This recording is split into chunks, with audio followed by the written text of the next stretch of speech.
disposing of Sophie Cunningham, letting us know exactly what's finna go down for the 2026 season. Now, with that being said, the WNBA released this survey right here, and I'm here to tell you it is not looking good for the Indiana Fever because something reportedly took place behind closed doors inside the Indiana Fever locker room.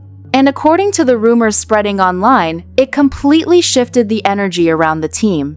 The second fans started hearing whispers about it. Social media erupted almost instantly. Multiple conversations across the internet began suggesting that tensions within the Fever organization may have finally reached a boiling point. And somehow, Caitlin Clark once again found herself at the center of the storm. The Fever were already under heavy pressure. Fans were frustrated with the losses constantly, questioning coaching decisions, criticizing the offense, and debating whether the franchise was truly building the team the right way around Caitlin Clark. But after the latest game, things suddenly felt far more serious because one rumor started circulating online that completely changed the conversation. Reports claimed frustrations with Indiana's offensive system had spilled over behind the scenes. And the moment Kelsey Mitchell's name got pulled into the discussion, the internet completely lost it. At first, nobody really knew what to believe. Some fans thought players inside the locker room were unhappy about their offensive roles. Others dismissed everything as exaggerated internet gossip. But then another storyline started catching fire even faster. According to fans online, Sophie Cunningham was furious, and many believed she had finally hit her breaking point over everything happening around Caitlin Clark. The reactions online turned chaotic immediately. Fans started posting things like, "Why is Clark getting blamed? She's carrying this team," while others questioned whether Indiana's offense even had a real direction anymore. Those comments spread everywhere, and suddenly almost every Fever fan account online was talking about the exact same thing. The mood around Indiana looked tense. Very tense. Then came the moment that pushed everything into overdrive. A timeout clip began going viral online, showing Sophie Cunningham speaking passionately near the bench. Fans instantly started dissecting every second of the footage, and the reason people reacted so strongly was because Sophie didn't look frustrated over a normal basketball mistake. She looked genuinely upset, personally upset. And honestly, that's when the theories exploded across social media. A lot of fans became convinced Sophie was defending Caitlin Clark behind the scenes. Others believed her frustration was aimed directly at how the Fever offense was being handled. And almost overnight, Stephanie White found herself right back.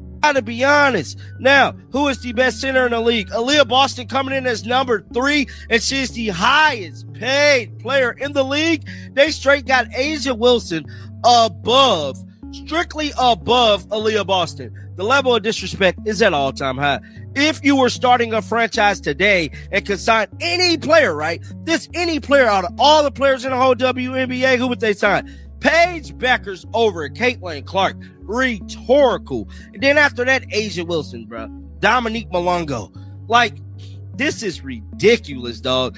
The level of disrespect is at all-time high. It's looking like, to me, and I hate that I'm about to say this, but I gotta say this. I definitely gotta say this. I believe they saying this about strictly because she's straight. She's straight. That's the only way I see it. It's simply because she's a straight woman. I just gotta be honest, bro. She's straight. Now let's read this next part. It said, which player forces opposing coaches to make the most adjustments? A'ja Wilson. Alyssa Thomas also receiving votes for Caitlin Clark, Indiana Fever. And as you guys can see here, Caitlin Clark didn't even make this damn list. She didn't even make this list. Simply rhetorical. Now let's move on to the next part of this video. This is Sophie Cunningham making this statement and pretty much letting us know that they plan on running the offense through Kelsey Mitchell another year. Let's listen. Let's play it. And so, look, to get the nerves out of the way, you get to kind of see them like shine and see if they compare. And so I think that's the most exciting part is like, one, not playing against yourself or the practice guys, and two, seeing like your teammates' dreams come true for the first time. So I think that's super cool. That's precious. Do you remember your first preseason game where you were? Yeah, I think we played. A growing number of supporters believed the Fever still lacked any real offensive identity, even though they had the most talked about player in basketball on the roster. Games often looked disorganized, possessions felt rushed, and every region's disappointing result seemed to place even more pressure on Caitlin Clark. At the same time, Clark herself stayed publicly composed, but oddly enough, that calmness only made the situation feel even bigger. While fans battled non-stop online, Clark continued stepping onto the court every night, carrying enormous expectations, hard fouls, constant media attention, team drama, league-wide scrutiny. Everything seemed to keep landing directly on her shoulders. Then another rumor began making the rounds online. Some fans claimed Sophie Cunningham had privately pushed back against parts of Indiana's system behind closed doors. Nothing was officially confirmed, but once those rumors mixed with the ongoing Kelsey Mitchell conversations, the internet exploded again. Sports pages immediately jumped on the story with dramatic headlines. Locker room tension in Indiana. Fever chemistry problems. Is Stephanie White losing the team? Within hours, Fever fans were completely divided. Some defended Kelsey Mitchell and argued people were blowing the situation way out of proportion. Others pointed fingers directly at the coaching staff. But regardless of which side people were, on one thing became impossible to ignore. The emotional atmosphere surrounding the Fever suddenly felt heavier than ever. Then another twist added even more fuel to the fire. Rumors started spreading that major organizational changes could happen if things didn't improve soon.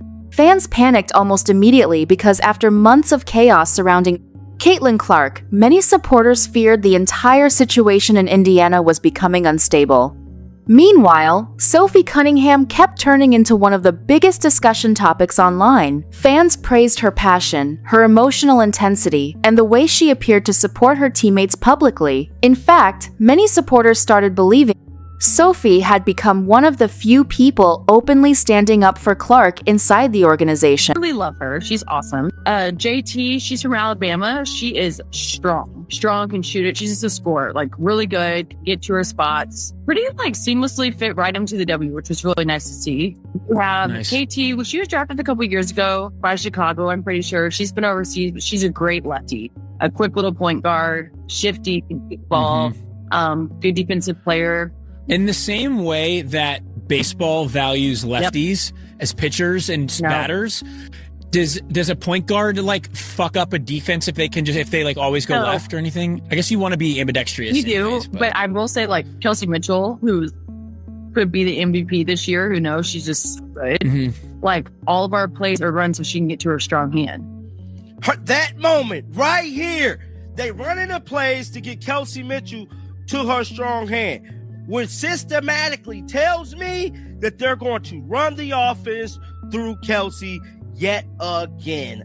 This is another year that they're going to do it again. They're not running it through Caitlin Clark like we all want them to. They is about to sabotage Caitlin. I be damned. Sophie just spilled the beans. She spilled the beans. The sabotage is on the way. Be prepared for the sabotage of Caitlin Clark. I just got to be honest, man. It is coming quick, fast, and in a hurry. For Asia Wilson, all the plays are for her left hand. Like, yes, they know how to go right, but like you try to set up your teammates to be the most successful. So, makes sense. You have JP. She's from Bandy. She is a stretch forward and shoot the shit out of it. Really good there. You have Meg McConnell. So this is kind of a good little story. So Meg McConnell, she's a point guard, scrappy little shit. Love her, can shoot it, pass the ball, just a good point guard. But her brother TJ is on the Pacers. Fun. Brother and sister. Yeah. I'm sure like their mom and dad are so thrilled that they're together for a little bit. So I think that's kind of like all the rookies. Maybe a lot of people don't think about this, but that's your first time getting to put on the real uniforms and kind of like get swaggy, you know. Dude, I'm hating my swag this year though. Well, you can't hate your own swag because I wear long sleeves. Because you had elbow issues before. Now I'm wearing a compression sleeve on my leg, and I think I have to take it off because then I have one leg free. Yeah. Okay, Bad. Can you go? Yeah, Yeah, you can't go long sleeves with a leg sleeve. No. Can you just let your arms go bare arms for a little? And like a headband? I think you'd look sick. Ew. Thick, kind of like a thick No. white headband. Not like thick this way, but kind of tall. No. Yeah, that would be, I think that would be fresh. Absolutely not.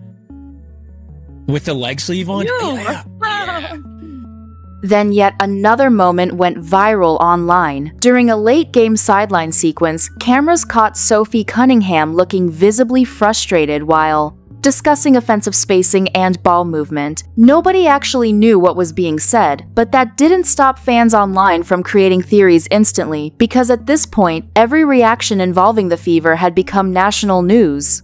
And honestly, that's the reality of the pressure surrounding Caitlin Clark right now. Every single game feels massive. Every teammate reaction turns into controversy. Every rumor spreads across the internet within minutes. And after the pressure surrounding Caitlin Clark right now, latest Fever drama, the spotlight around Indiana reached an entirely different level. Meanwhile, rival fan bases jumped into the chaos once again. Chicago fans, Dallas fans, and even neutral basketball pages started piling onto the conversation because the Indiana Fever had officially become the center of WNBA drama all over again. But through all the noise and controversy, one thing still stood above everything else. Caitlin Clark remained the reason people kept tuning in. Sold-out arenas, huge television ratings, non-stop debates online, even in the middle of complete chaos, the attention always circled back to her. And now fans everywhere are asking the same question. Can the Fever actually handle all this pressure? Or is the situation around Caitlin Clark beginning to fall apart internally? Because after the Sophie Cunningham controversy, the Kelsey Mitchell rumors, and the growing frustration from fans, Indiana suddenly feels closer.